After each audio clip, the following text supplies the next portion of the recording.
చెల్లిస్తున్నాను. దేవుని నామానికి వందనాలు చెల్లిస్తున్నాను. ఇప్పుడు వచ్చిన మీ అందరు కూడా దేవుని నామానికి వందనాలు చెల్లిస్తున్నాను. అందరికీ సభాదిన శుభాకాంక్షలు తెలియజేస్తున్నానండి. అందరు బాగున్నారా? ఈ వారం మిషన్ పల్ప్ వార్తల్లో 13వ నివేదిక ఆఖరి ఈ మాసంలో ఆఖరి నివేదిక డాక్టర్ ఇబ్రహీం గురించి మనం తెలుసుకుందామండి. టాంజానియాలో దేశంలో భాగమైనటువంటి ఆఫ్రికా తూర్పు తీరానికి కొద్ది దూరంలో జాంజిబార్ అనేటువంటి ద్వీపంలో నివసించేటువంటి మొట్టమొదటి సముద్రమైనటువంటి పాస్టర్ అయినటువంటి ఈ యొక్క ఇబ్రహీం అనేటువంటి అసలు పాస్టర్ గా అక్కడ పనిచేస్తూ ఉన్నాడు అనమాట. 1989 సంవత్సరంలో ఆయన జాంజిబార్ ప్రాంతానికి రావడం జరిగింది అనమాట. ఆ ద్వీపంలో ప్రజలకి సువార్త ప్రకటించాలని అని కోరుకుంటాడు. ఈ ఇబ్రహీం ఒక వైద్యుడిగా శిక్షణ పొందలేదంట, కానీ అతను పాస్టర్ గా చేయాలని చెప్పేసి థియాలజీ చదవడం జరిగింది, వేదాంత శాస్త్రం అభ్యసించాడు. కానీ మరి ఆయన ధూమపానం మానేయడానికి కూడా కొన్ని కార్యక్రమాలు అనేవి బోధించాడు అనమాట. మరి అనేక మంది మద్యపానం మానేయడానికి కూడా అతను సహాయం చేశాడంట. వ్యక్తిగతంగా మరి అనేక ఆహారం యొక్క ప్రాధాన్యతను మరి సలహాలను ఆరోగ్య సూత్రాలను కూడా అతడు అనేక మంది తెలుసుకొని అనేక మందికి అనుసరించేలాగా చేశాడనమాట. అయితే జాంజిబార్ ద్వీపానికి పాస్టర్ గా కాకుండా ఒక వైద్యకర్తగా వెళ్ళాడనమాట, అంటే ఒక డాక్టర్ గా వెళ్ళాడనమాట. ఎందుకు అంటే ఆ ద్వీపంలో ఉన్నటువంటి ప్రజలు క్రైస్తవులు కాదు, వాళ్ళు దేవుని నమ్ముకున్నటువంటి ప్రజలు అనమాట. అయితే ఆ కారణంగా ఈ పాస్టర్ గారు వైద్యుడిగా అక్కడికి అడుగు పెట్టారనమాట. ఆ స్థలంలో చాలా మంది ద్వీపవాసులు మరి అతన్ని స్వాగతించలేదు, ఎందుకంటే ఇతను పాస్టర్ లేకపోతే క్రైస్తవుడు అన్నట్టు అనుకుంటారనమాట. అయితే 1989 జాంజిబార్ ద్వీపంలో మొదట సెవెంత్ అడ్వాన్స్డ్ క్లినిక్ ప్రారంభించిన సంవత్సరంలో ఇబ్రహీం గారు అలాగే వీళ్ళ భార్య ఇద్దరు కలిసి వాళ్ళ 5 పిల్లలు అనమాట, 5 పిల్లలతో కలిసి ఆ ప్రాంతానికి రావడం జరిగింది అనమాట. అయితే క్లినిక్ గా ఒక డాక్టర్ జోషియా అనేటువంటి ఆయన ఆ క్లినిక్ కి డాక్టర్ అనమాట. ఆ డాక్టర్ తో పాటు ఈయన పనిచేయడం జరుగుతుంది ఇబ్రహీం గారు. అయితే ఆరోగ్య కార్యకర్తలు మరి ఇబ్రహీం ని అందరూ మరి ఆ ప్రజలు అందరూ ఏమనుకుంటారంటే ఆరోగ్య సూత్రాలను బోధిస్తూ ఉన్నాడు కాబట్టి ఈయన ఒక డాక్టర్ గా పిలుస్తూ ఉన్నారు అనమాట. ప్రజలకి ఎంతో సేవ చేస్తూ ఉండేవాడు అనమాట. ఒక హోటల్లో పనిచేసేటువంటి రిసెప్షనిస్ట్ ఉంటారు కదండి, ఆ రిసెప్షనిస్ట్ దగ్గరకి ఆ రిసెప్షనిస్ట్ ఏం చేస్తున్నాడంటే హోటల్లో ఒక పొగ త్రాగుతూ ఉంటాడు అనమాట, చైన్ స్మోకింగ్ చేస్తూ ఉంటాడు. ఆ స్మోకింగ్ చేస్తున్నప్పుడు ఈ యొక్క డాక్టర్ గారు వెళ్ళి చూసి నేను ఈ పొగ తాగడం మానేయడానికి నీకు సహాయం చేస్తాను, నువ్వు మానేస్తావని చెప్పేసి ప్రార్థన చేస్తాడనమాట. అతను ప్రార్థన చేసినప్పుడు పొగాకు మానేయడానికి చిట్కాలు కూడా అతను అందించినప్పుడు కొంతకాలం తర్వాత ఆ రిసెప్షనిస్ట్ అనే అతను ఆ పొగ త్రాగడం నుంచి ధూమపానం నుంచి మానేయడం జరుగుతుంది. అలాగే ప్రజలందరూ కూడా అతను హోటల్కి వచ్చే ప్రజలందరూ కూడా ఈ పాస్టర్ గారు ప్రార్థన చేయడం వల్ల నేను ధూమపానం మానేశానని సాక్ష్యం చెప్తూ ఉంటాడంట. అయితే అడ్వెంటిస్ట్ సంఘం అక్కడ ఒకటే ఉంది ఆ ప్రాంతంలో. అయితే 7 మాత్రమే విశ్వాసులు ఉన్నారనమాట అక్కడ. పోయినసారి మనం చెప్పుకున్నాం కదా, ఎస్కేలు మోషే మరి ఎలా బాప్తిజం తీసుకున్నారు, కొత్తగా చేర్చబడ్డారు అనే స్వరూపానికి. ఆ తర్వాత మరి ఎస్కేల్ ద్వారా మోషే ద్వారా 5 కొత్తగా బాప్తిజం తీసుకున్నారు. మొత్తం 7 మాత్రమే ఆ సంఘంలో ఉన్నారనమాట ఈ ఇబ్రహీం అడుగు పెట్టక ముందు. అయితే క్లినిక్ లో మరి అతను పనిచేసే క్లినిక్ లో ల్యాబ్ టెక్నీషియన్స్ ఉంటారు కదా, ఆ ల్యాబ్ టెక్నీషియన్ కూడా వాళ్ళ తండ్రి ఎవరైతే ఉన్నారో ఇబ్రహీం కి మరి అడ్వెంటిస్ట్ చర్చ్ లో చేర్చబడడం జరుగుతుంది. ఎందుకంటే ఆ ల్యాబ్ టెక్నీషియన్ తండ్రి విశ్వాసి కాదు, అంటే సెవెంత్ అడ్వెంటిస్ట్ కాదు, అతను ఆదివారం ఆరాధించేటువంటి పాస్టర్ అనమాట. అయితే ఇబ్రహీం ఎప్పుడైతే ఆహ్వానిస్తారో వాళ్ళ చర్చికి ఆహ్వానిస్తారో ఇబ్రహీంను ఎబ్రహీం వాక్యం చెప్తాడు, 7వ దినం సబ్బాతు దినం అని చెప్పేసి బోధించిన తర్వాత ఆ పాస్టర్ గారు అతని కుటుంబం అంతా కూడా సత్యాన్ని తెలుసుకొని బాప్తిస్మం తీసుకోవడం జరుగుతుంది. అయితే అన్నిసార్లు మరి ఎబ్రహీం మరి తన పరిచర్యలో కానే కాదు కానీ తన కుటుంబంలో తన బిడ్డలకి ఎన్నో సమస్యలు వస్తూ ఉంటాయి. 10 నుంచి 15 సంవత్సరాల వయసు కలిగినటువంటి పిల్లలు ఉన్నారనమాట ఎబ్రహీంకి. అయితే ఆ స్కూల్లో పాఠశాలలో ఏం చేసామంటే పిల్లల్ని కొట్టడం, లేకపోతే వేధింపులు గురి చేయడము అట్లా చేస్తూ ఉండేవాళ్ళు అనమాట. అయితే వాళ్ళ తండ్రి ఏం చేశారు అంటే ఎబ్రహీం గారు వాళ్ళ పిల్లల్ని నిరుత్సాహపరచకుండా ప్రోత్సాహపరిచేవాళ్ళంట, ఓదార్చి ఎబ్రహీం ప్రార్థన చేసేవాడు అనమాట, దేవుడు సమాధానం ఇస్తాడు అని చెప్పేసి. మరి 5 బిడ్డలు 6 బిడ్డలు మరి కలిసి ఆ కుటుంబంగా మరి పాస్టర్ గారి భార్య నమ్మకమైనటువంటి అడ్వాంటేజ్గా మరి ఉన్నప్పుడు కొన్నిసార్లు ఒక ప్రభుత్వ అధికారులు ఉంటారు కదండి, ఆ అధికారి ఇబ్రహీంని క్లినిక్ కి వైద్యుడిగా అపాయింట్మెంట్ కి హాజరు కావాలని అడుగుతారనమాట. కానీ కొంతమంది వాళ్ళకి తెలుసు, ఎందుకంటే ఈ గవర్నమెంట్ అధికారి ఏదో కీడ్ చేయాలని చెప్పేసి అనుకున్నాడని చెప్పేసి వీళ్ళ దగ్గరకు వెళ్ళొద్దు అని చెప్పేసి అంటారు అనమాట. మరొకసారి క్రైస్తవుడు కానీ ఒక కొత్త స్నేహితుడు ఎబ్రహీంకి వెళ్ళొద్దు అని హెచ్చరిక చేస్తారనమాట. సో ఈ రోజు అక్కడ వెళ్ళొద్దు, మిమ్మల్ని బాధ పెట్టాలనుకుంటున్నారు అని చెప్పేసి అంటాడనమాట.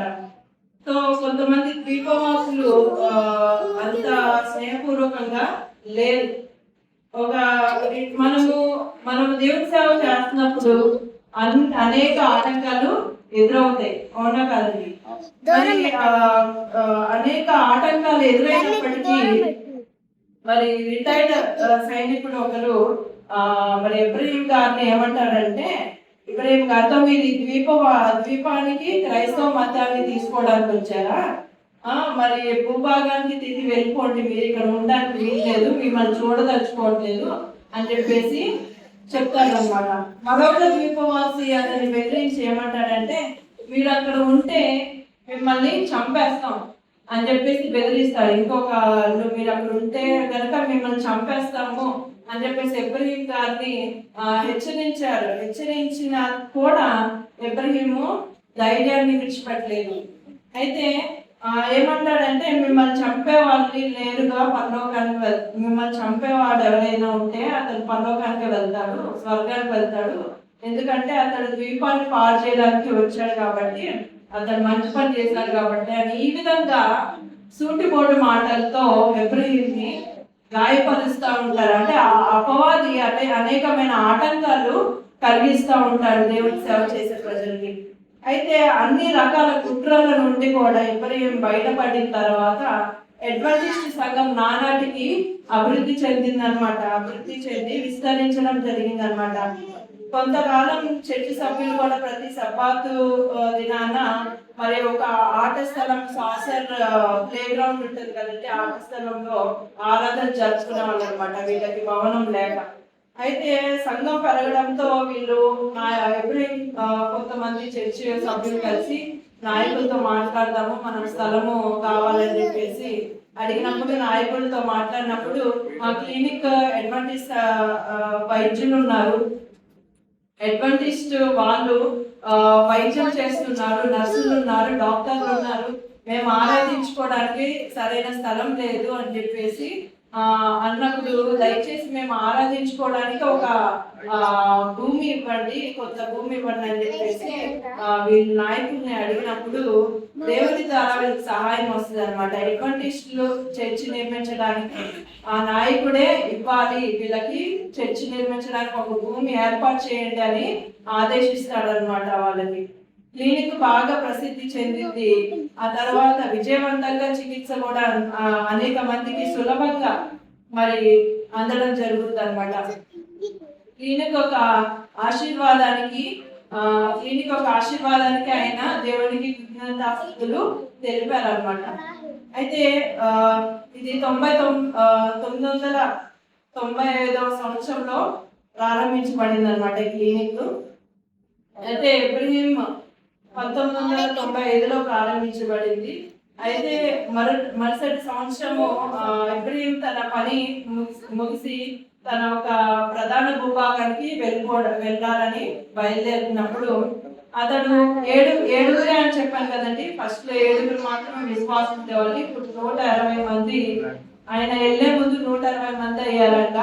ఆయన మళ్ళీ ఇప్పుడు ప్రస్తుతం అయితే 1000 కంటే ఎక్కువ మంది దేవుణ్ణి ఆరాధించడానికి ఆ స్థలంలో మరి ఉన్నారంట. చూడండి, 71 సంవత్సరాల వయసులో ఉన్నటువంటి ఇబ్రహీము ఇప్పటికీ కూడా దేవుని వాక్యాన్ని ప్రకటిస్తాడంట.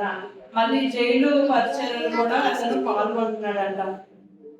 3 సంవత్సరాలు కింద అతను క్యాంప్ మీటింగ్ తో అలాగే అప్పుడప్పుడు జార్జిబర్ కూడా తిరిగి వస్తూ ఉంటాడు అనమాట. అయితే తను దేవుడు ఆ ప్రాంతానికి నన్ను పంపించాడు అని దేవుడికి ఎంతో కృతజ్ఞతాస్తుతులు చెల్లించుకుంటున్నాడు, కృతజ్ఞతలు అయ్యాడు అనమాట. నేటికి చాలా మంది స్వస్థత అందిస్తున్నటువంటి ఈ సెవెంత్ డే అడ్వెంటిస్ట్ క్లినిక్ అనేక మందికి ఆశీర్వాదకరంగా ఉందని కృతజ్ఞతలతో వాళ్ళ సాక్ష్యాన్ని తెలియచేస్తారనమాట. అయితే 40 సంవత్సరాలుగా అతను జార్జిబార్ లో పనిచేసిన తర్వాత ఇప్పటికి ఆ భవనాలు పాతపడ్డాయి. ఇప్పుడు మీ యొక్క విలువైన కానుకలు క్లినిక్ కరణంలో మరి వాటర్ ప్రాజెక్ట్ ఆఫరింగ్ అనేటువంటి కూడా పిలుస్తారనమాట. ఈ నిధులు క్లినిక్ భవనాల గురించి వేసి అలాగే కొత్తగా నిర్మించడానికి ఉపయోగపడుతుంది అని చెప్పేసి అవుతుంది అనమాట. మరి మత్తయి సువార్త 20:21 చూడండి, ఏమని ఉంటది?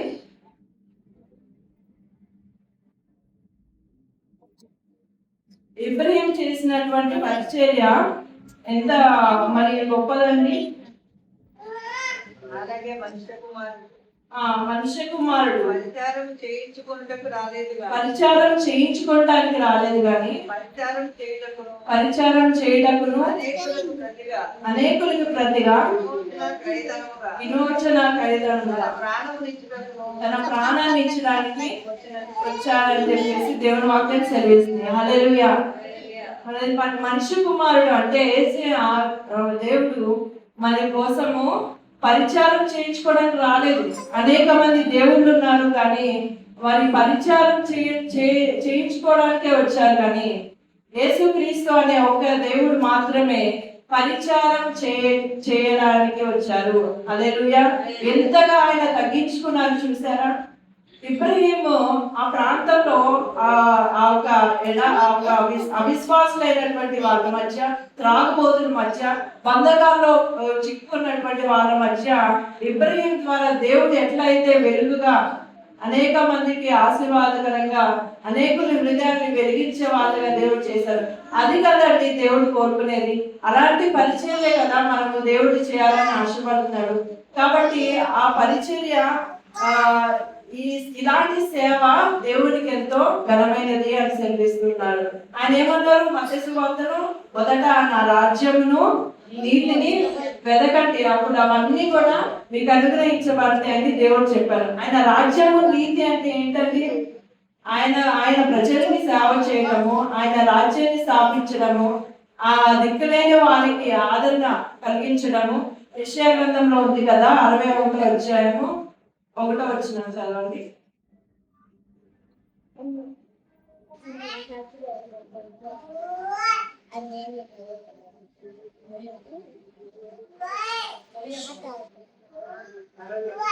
యెషయా 61:1 చదువుతాం.